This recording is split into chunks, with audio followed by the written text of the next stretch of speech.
So I did one thing, and because of this, suddenly everybody thought I'm become some kind of an enemy. But, family drama started, my mother started crying.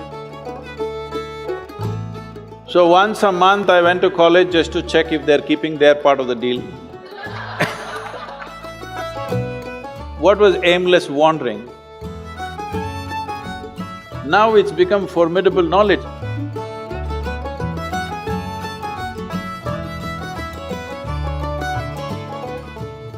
Speaking of schooling and parents and careers, right now we're in an age where there's so many different offbeat careers coming up. As YouTubers, we get this question all the time. How did you talk to your parents about it? How do we convince our parents about this really new career that we have? I want to ask you, if you had to convince your parents and tell them that this is how did that discussion go? Did that happen where you had to sit them down and tell them that this is what I'm going to do for the rest of my life? I want to do YouTube now. Like, did that happen with you too? You're doing YouTube right now. Not everybody can be convinced about everything, okay? Some things are just done. So, just to give you an example, when I passed my 12th standard, at that time it was called PUC. After that, I decided I will educate myself, I don't want to go to college. This is a family where everybody is educated, not going to college is like sacrilege. At least today, there is a little more flexibility. Those days, it's like if you don't go to college, you're finished. Because now probably if you don't go to college, you may lose your lifestyle, but you won't lose your life. That was a generation, if you don't go to college, you lost your life, you're on the street, that's about it. So they were terrified of this. My father being a physician, he was just freaked about it.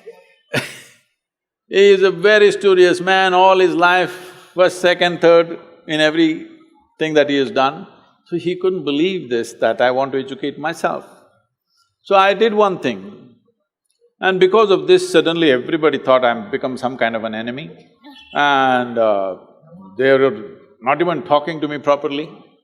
I did one thing. I was just to tell you, I was such a big eater. I would eat 10 times, at least 10 times of what I eat today. But I never was putting on weight or anything because my level of physical activity was such. I could just run up a coconut tree, I was made like that. So I was every day cycling about 50, 60 kilometers, swimming in the Kaveri and going back like this, so eating this. I decided to go to the Mysore University library. Every day when they open at 9, I went, 8 in the evening they close. That entire time I sat there, read all kinds of stuff. From Homer to popular mechanics, to National Geographic, to literature, to geography, this, that, whatever.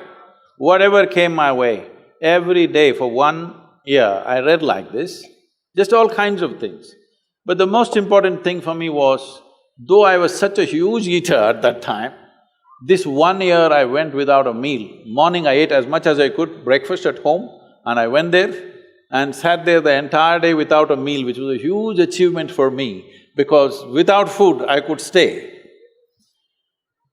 This kind of expanded my way of looking at life, but family drama started, my mother started crying. When the next academic year comes, go to college, go to college, go to college.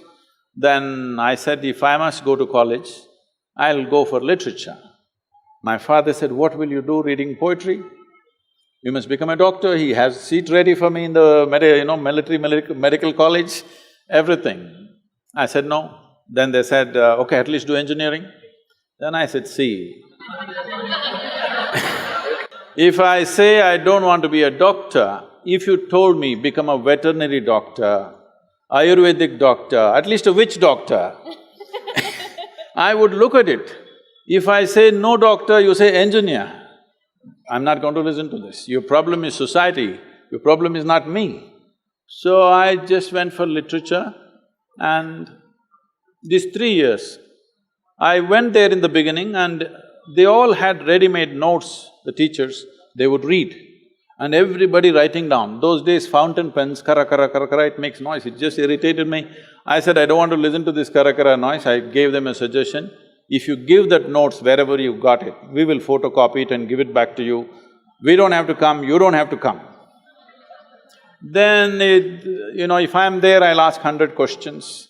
So they didn't like it, then I made a deal with all the teachers that they'll give me attendance. That was my only concern.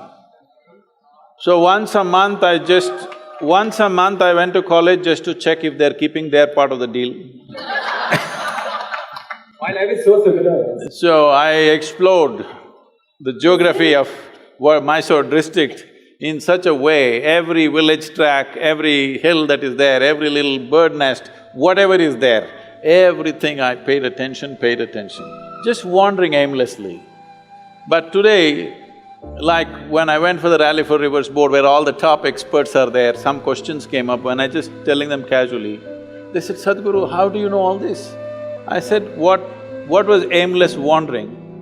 Where I paid absolute attention to everything, from a worm to an insect to anything and everything I paid attention. Now it's become formidable knowledge. I never intended to learn anything, I just paid attention because it was life. And this is all it takes